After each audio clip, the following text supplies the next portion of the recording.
हो की नाही? जरा जोरात बोला. मला कल्पना आहे की जरा दुपारची वेळ झाले, जेवणा खाण्याचा काय पत्ता नाहीये आणि आपण म्हणजे काय मिंदे नाहीत.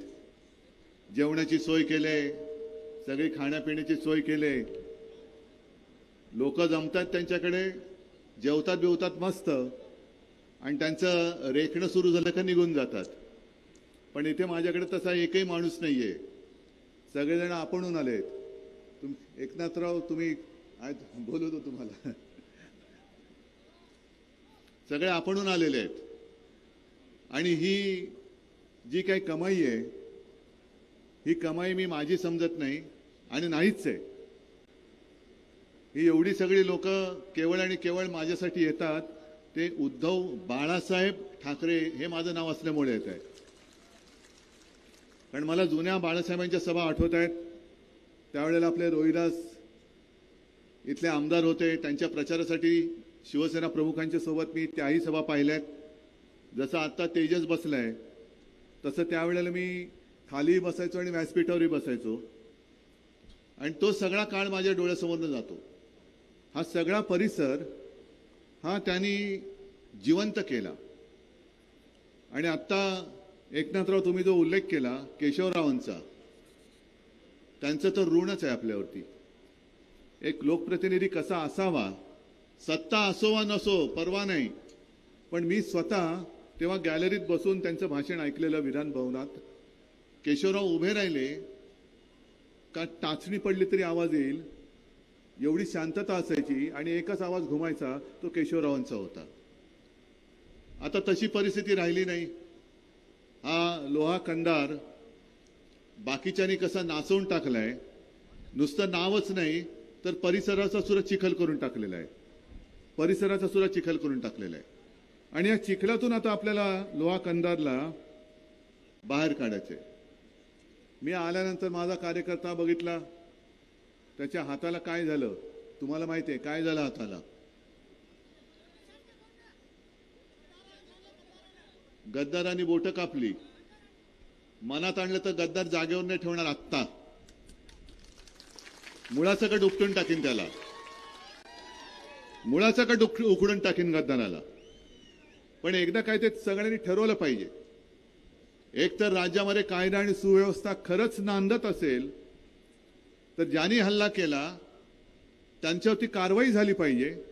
आणि नसेल तर पोलीस बाजूला ठेवा, आम्ही बघतो कोण आमच्या अंगावर चालून येतो.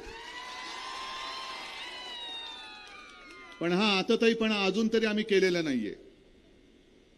याचा अर्थ आम्ही काही शंड आहोत अशातला भाग नाहीये. आम्ही केवळ जनतेमध्ये कुठेतरी अस्थिरता निर्माण होऊ नये म्हणून गप्प बसलोय. पण यापुढे माझ्या शिवसैनिकाच्या केसाला हात लागला तर तो हात जागेवर राहणार नाही, हे पोलिसांनी सुद्धा लक्षात ठेवावं. कारण शिवसेना प्रमुखांची जी शिकवण आहे की स्वतःहून कोणावरती वार करायचा नाही, पण जर कोणी वार करायला आला तर तो हात जागेवर ठेवायचा नाही, त्याला शिवसैनिक म्हणतात. आणि ही शिवसेनेची शिकवण, शिवसेना प्रमुखांची शिकवण घेऊन आम्ही पुढे निघालेलो आहोत. जे हे मिंदे आणि गद्दार आहेत, माझ्यावरती जे आरोप करतात की बाळासाहेबांचे विचार यांनी सोडले, विचार नाही सोडलेले, विचार हाच आहे, अजूनही तोच आहे माझा विचार. निवडणूक लढायची असेल, अरे लढायचं असेल तर मर्दासारखं लढा, नामर्दासारखं लढू नका. एक तर सगळे ईडी, इन्कम टॅक्स, सीबीआय, त्याच्यामध्ये नंतर पोलीस, यांना बरोबर घेऊन, म्हणजे आपली महाविकास आघाडी आहे सोबत. इकडे काँग्रेसचे झेंडे आहेत, राष्ट्रवादीचे झेंडे आहेत, सगळे आपले मित्रपक्ष आहेत. हे मित्रपक्ष आहेत आणि त्यांची जी युती आहे त्या युतीमध्ये कोण आहे? ईडी, इन्कम टॅक्स, सीबीआय, सगळ्यांची युती झाली. कसले मर्द तुम्ही? आमच्या शिवसैनिकांना छळायचं, त्यांच्यावरती केसेस टाकायच्या, माझ्या पदाधिकाऱ्यांना तडीपार करायचं. अरे या 20 तारखेला अख्खा महाराष्ट्र तुम्हाला तिघांनाही तडीपार करून टाकणार. महाराष्ट्रातून गेट आउट, चले जाओ. या तडीपाऱ्या नुसत्या माझ्या कार्यकर्त्यांवरती लावू नका. उद्याचं सरकार आमचं असणार आहे, पोलीस यंत्रणा सुद्धा आमच्याकडेच असणार आहे. आणि जर मग ती यंत्रणा आम्ही तुमच्या मागे लावली तर सुरतेला सुद्धा तुम्हाला पलटा येणार नाही. एकदा जाऊन ढोकळा खाऊन आलेला आहात. यावेळेला पहिला सुरतेचा काय, सगळेच रस्ते बंद करून टाकीन तुमचे मी. आम्ही दया दाखवली याचा अर्थ आम्ही काही नामर्द आहोत अशातला भाग नाही. निवडणूक एक तर लढायची, मी म्हटलं तसं मर्दासारखं मैदानात या, पण सगळी यंत्रणा वापरायची. आता सुद्धा मला एकनाथ पवारांनी चिठ्ठी दिली की एकनाथ पवार नावाचा आणखीन एक डमी माणूस तू निर्माण केलेला आहे. अहो ह्यांचं सगळंच डमी आहे. शिवसेना सुद्धा चोरली. मला वाटत होतं की माझ्या पक्षाचं नाव चोरलं, माझ्या वडिलांचा फोटो चोरला, निशाणी चोरली, पण एकनाथ पवार नाव सुद्धा चोरलं. आणि या चोरांच्या हातामध्ये तुम्ही तुमचं आयुष्य देणार आहात, गद्दारांच्या हातात देणार आहात, भ्रष्टाचारांच्या हातात देणार आहात. आज इथले खासदार मला आता तेच सांगत होते की साहेब, लातूरमध्ये शिवसैनिकांनी खूप मेहनत केली, नांदेडमध्ये सुद्धा केली. मला आज वसंतरावांची सुद्धा आठवण येते, कारण वसंतरावांची आणि माझी भेट तशी जास्त काळ अशी नव्हती झाली. मी इथे आलो होतो हिंगोलीमध्ये, तेव्हा वसंतरावांनी मला विचारलं सभा मिळेल का. म्हटलं सभा देणं कठीण आहे, आपण पाहिजे तर प्रेस कॉन्फरन्स घेऊ. मला म्हणाले काय हरकत नाही. आले, प्रेस कॉन्फरन्स घेतली.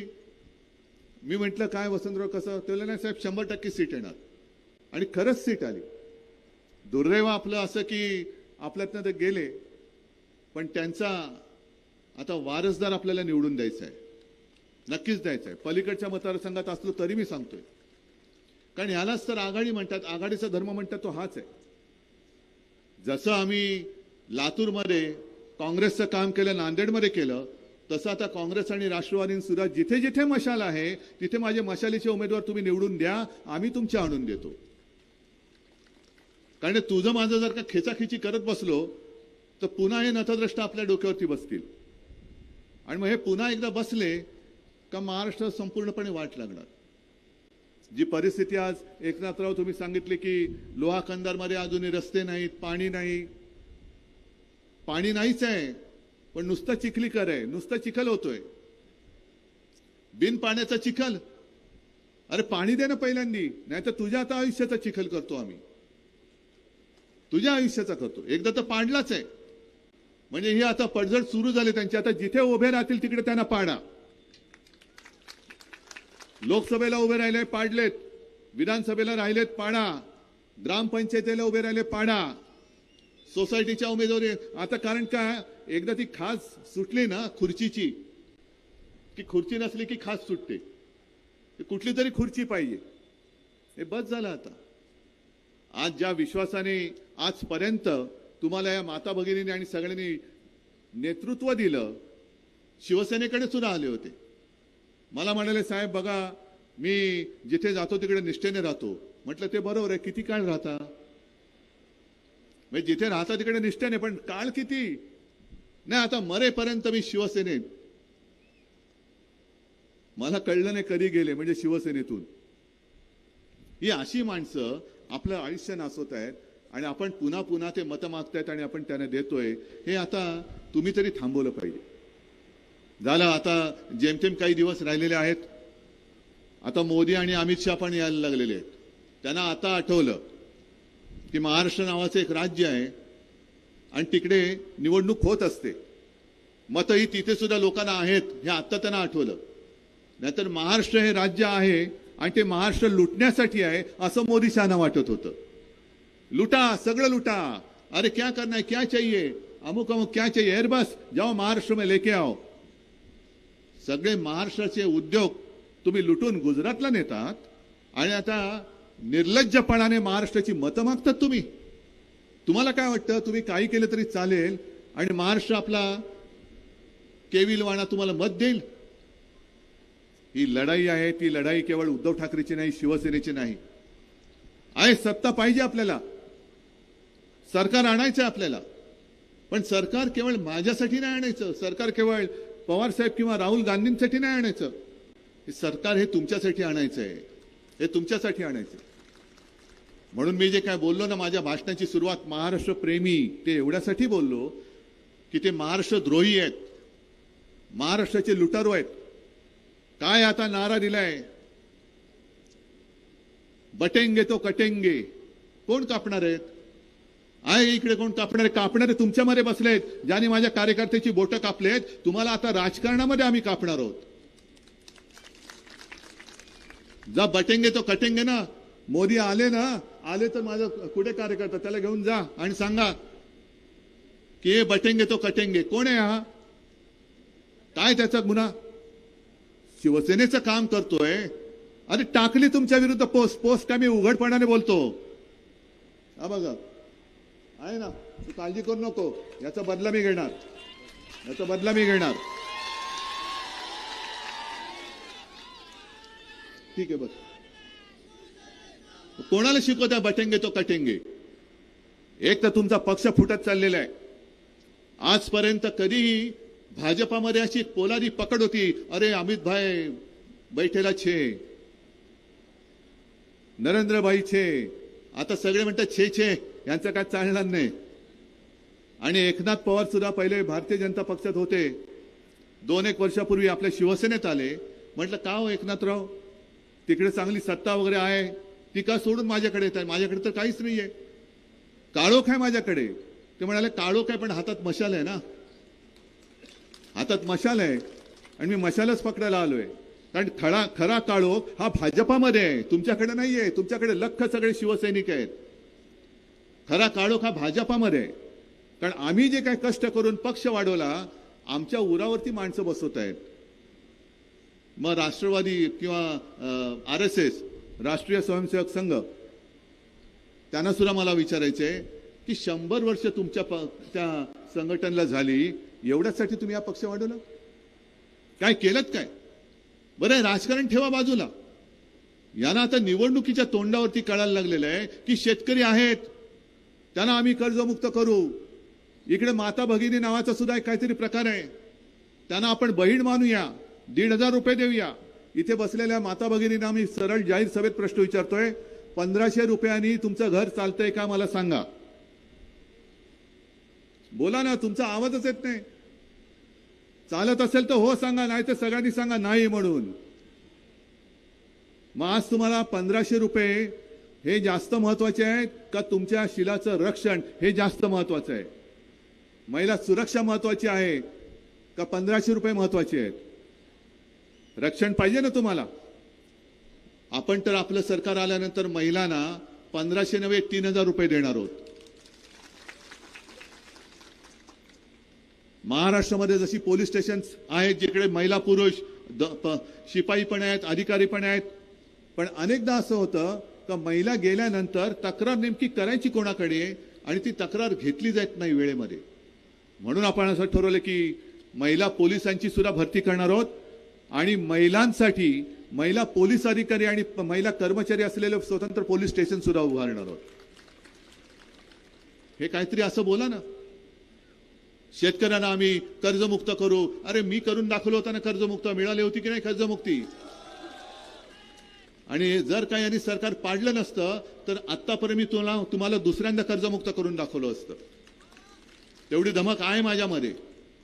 कारण यांनी जे सगळे कॉन्ट्रॅक्टरचे खिसे भरण्याचं काम सुरू केले, काय इकडनं तिकडे शक्तीपीठ, शक्ती मार्ग, तिकडनं तिकडे हा मार्ग, मार्गच मार्ग, कॉन्ट्रॅक्टरची दिवाळी आणि जनतेचं दिवाळं.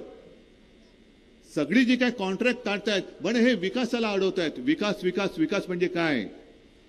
बांधला तुमच्या गावामध्ये उड्डाण पूल, झाला विकास? ठीक आहे झाला. आणि त्याच्या पुलाखाली जर तिथला गावातला भूमिपुत्र, माझा मग तो युवक असेल किंवा युवती असेल, ती भीक मागायला बसली तर तुमचा विकास काय चाटायचा आहे? उड्डाण पूल काय करायचंय? अरे त्याला रोजगार द्या, त्याला नोकरी द्या. मुलगी शिकली, प्रगती झाली आणि 1,500 देऊन घरी बसवली, हा विकास? म्हणजे आपण ठरवलेलं आहे, मुलगी असेल किंवा मुलगा असेल, यांना शिक्षणामध्ये भेदभाव करता येणार नाही. तुम्ही घराघरामध्ये जो भेद करतात, जसं तुम्ही मुलींना मोफत शिक्षण देतात, तसं मी माझ्या महाराष्ट्रात जन्मलेल्या प्रत्येक मुलाला मोफत शिक्षण देईन. शिकवा ना मुलांना, रोजगार आणा. सगळं जे काय तुम्ही गुजरातला नेतात, अरे मी मुख्यमंत्री असताना का जात नव्हतं रे गुजरातमध्ये? एक तरी उद्योग गेला होता गुजरातमध्ये? कारण हिंमत नव्हती यांची. अगदी भाजपची काय मोदी शहांची सुद्धा महाराष्ट्राकडे वाकड्या नजरेने बघण्याची हिंमत नव्हती. हे मी अभिमानाने आज सांगतो तुम्हाला. मग करायचं काय, होणार कसं? महाराष्ट्र पुढे चाललाय, औद्योगिक क्षेत्रात महाराष्ट्र पुढे चाललाय. कोरोनाच्या काळामध्ये सुद्धा महाविकास आघाडी सरकारने 6.5 लाख कोटींचे सामंजस्य करार करून महाराष्ट्रात उद्योग आणत होतो. एक टाटा एअरबस आपण आणत होतो विदर्भात, बल्क ड्रग पार्क आणत होतो, त्याच्यानंतर मेडिकल डिव्हाइस पार्क आणत होतो. सगळीकडे विदर्भात काही आणत होतो, मराठवाड्यात काही आणत होतो, संभाजीनगरला काही आणत होतो, रायगडमध्ये काही आणत होतो. सगळीकडचे उद्योग यांनी थांबवले आणि पळवले गुजरातकडे. आणि आरोप माझ्यावरती करता तुम्ही, विकास यांनी थांबवला, विकास थांबवला. तुम्ही माझ्या तरुणांची रोजीरोटी थांबवलेली आहे. आणि आता येतात हे यांच्याकडे दुसरे मुद्दे नाहीच आहेत. मी काल अमित शहा आले आणि अमित शहा बोलून गेले, परत तेच. अमित शहाजी, तुम्हाला उत्तर मी दिलंय. लोकसभा निवडणुकीच्या प्रचारात जे बोलत होते की उद्धव ठाकरेंना, आदित्य ठाकरेंना मुख्यमंत्री करायचे आणि शरद पवारांना, सुप्रियाला मुख्यमंत्री करायचंय. मग ठीक आहे अमित शहा, तुम्ही हृदय तर नाहीच आहे तुम्हाला. ज्याला कशाला मानता त्याच्यावरती हात ठेवून सांगता का की तुमच्या मनामध्ये कुठेतरी पंतप्रधान होण्याची इच्छा नाहीये म्हणून सांगताय? आणि तुम्ही शपथ घेऊन सांगा की कोणी किती जबरदस्ती केली तरी मी पंतप्रधान होणार नाही. बरं, हा तर पुढचा भाग झाला, पण पहिला त्या जय शहाला त्या क्रिकेट बोर्डावरनं खाली उतरवा. क्रिकेट बोर्डाच्या अध्यक्षपदी तो बसला होता ना यांचा पोरगा जय शहा. त्यांनी काही विराट कोहलीचा विक्रम मोडलाय? सगळ्यात जास्त विकेट त्यांनी काढल्यात.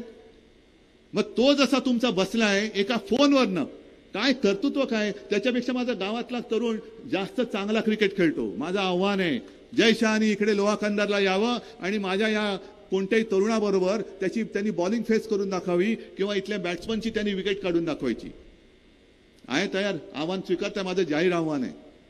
बाकी तर विराट कोहली वगैरे सोडून द्या, पण माझ्या साध्या इथल्या गावकरी तरुणाबरोबर त्यांनी क्रिकेट खेळून दाखवावं, तर मी मानेन की अरे हा केवळ मुंबई किंवा भारताचंच नाही तर जगाचंच नाही, आणखीन पृथ्वीवर शिवाय गुरु बुध शुक्र आणखीन कुठे कुठे क्रिकेट क्लब असतील त्याचा सगळ्याचा अध्यक्ष जयशाला करा. चला, तयारी माझी.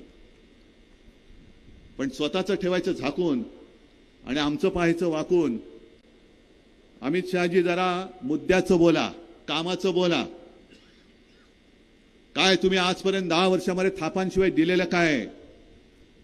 मोदी काल आले होते धुळ्यामध्ये, चांगली सुरुवात केली, कारण महाराष्ट्र त्यांना धुळच चालणार आहे यावेळेला, म्हणून धुळ्यातून सुरुवात केली. आणि त्यांनी आपल्यावर टीका केली की महाविकास आघाडीच्या गाडीला चाकं पण नाहीत आणि ब्रेक पण नाहीयेत. मोदीजी, आमचं सोडून द्या. आमच्याकडे काय काय आणि काय काय नाही हे जनता ठरवेल. हेच आमचं सगळं काही आहे. ही माझी जनता, हेच माझं सगळं काही आहे. पण मोदीजी, तुमच्या गाडीला भ्रष्टाचारांची जी काही चाकं लागलेत ती पहिली बघा. अजित पवार बसवलाय, आपल्या बाजूचे घेतलेत, आणखीन कोण कोण घेतलेत, ज्यांच्यावरती सर्व भ्रष्टाचाराचे आरोप केले ते सगळे भ्रष्टाचारी प्रफुल्ल पटेल सह जो दाऊदच्या माणसाबरोबर ज्यांनी व्यवहार केला हे मोदीजीच बोलले होते, इक्बाल मिर्ची बरोबर. तो तुमच्याकडे आल्यानंतर मिरची गोड झाली. आमच्याकडे होते तर मिरचीचा ठसका लागत होता. आणि प्रफुल्ल पटेल भाजप सोबत गेले तर मिरची गोड झाली लगेच. काय मिरचीचा काय मोरंबा करताय तुम्ही? म्हणजे आमच्याकडे आहेत ते सगळे भ्रष्ट, आमच्याकडे आहेत ते सगळे गुंड, पण तुमच्याकडे आले तर मात्र सगळे साधू संत झाले. आणि आज मी तुम्हाला सगळ्यांना सांगतोय, तुम्ही सुद्धा लोहा कंदार मतदारसंघ आणि त्याच्यानंतर पूर्ण महाराष्ट्रातला मतदारसंघ बघा. भारतीय जनता पक्षाच्या आणि मिंद्याच्या काय आणखीन कोणाच्या सगळ्यांच्या पोस्टरवरती हिंदू हृदय सम्राट शिवसेना प्रमुख बाळासाहेब ठाकरेंचा फोटो आहे की नाही बघा. म्हणजे एक वेळ भाजपच्या पोस्टरवरती मोदींचा फोटो नसेल, अमित शहांचा तर असणंच शक्य नाही, पण बाळासाहेबांचा फोटो आहे. कारण महाराष्ट्रामध्ये आता मोदी गॅरंटी चालत नाही, नासकी सडकी गळकी पडकी गॅरंटी चालत नाही. इकडे चालते ती फक्त बाळासाहेबांची ठाकरे गॅरंटी चालते. हे भाजपचं सुद्धा आता लक्षात आलेलं आहे आणि तीच गॅरंटी घेऊन मी आलेलो आहे. मी जी काय वचनं इकडे हा खिशामध्ये वचननामाच घेऊन फिरतोय, हा एवढाच आहे, बाकी सविस्तर तर मोठा आहेच, पण याच्यामध्ये ही सगळी वचनं आहेत. हे उघडल्यानंतर तुम्हाला कळेल महिलांना काय देणार आहोत हे मोजक्या शब्दात आहे, पण पाठीकडे तो QR कोड आहे, तो स्कॅन केल्यानंतर सविस्तर वचननामा येतो. महागाई जी वाढते त्या महागाईवरती इलाज म्हणून शेतकऱ्याचं माझं 1 रुपयाचं सुद्धा नुकसान होऊ न देता 5 जीवनावश्यक वस्तूंचे भाव आपण पुढील 5 वर्ष आपण स्थिर ठेवून दाखवणार म्हणजे दाखवणार. मुलींप्रमाणे मुलांना मोफत शिक्षण देणार. अन्न सुरक्षा यांचं जे काय चाललंय आनंदाचा शिधा. किती जणांना आनंदाचा शिधा मिळालाय? कोणालाच नाही मिळालाय. आणि किती जणांच्या आनंदाच्या शिध्यामध्ये उंदराच्या लेंड्या होत्या? तुमच्या होत्या ना? होता ना? बघा प्रेसवाल्यांनी ते घ्या, नाही तर सगळ्यांना वाटेल मी खोटं बोलतोय.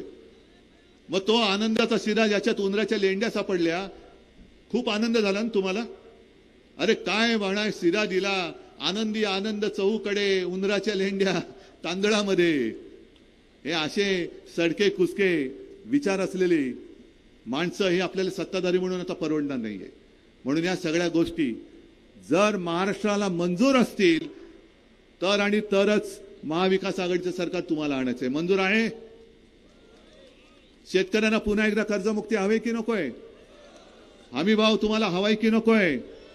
महिलांना सुरक्षा आणि 3,000 रुपये हवेत की नकोय? तुमच्या मुलांना मुलींप्रमाणे फुकट शिक्षण हवंय की नको? त्याच्यानंतर रोजगार हवाय की नको?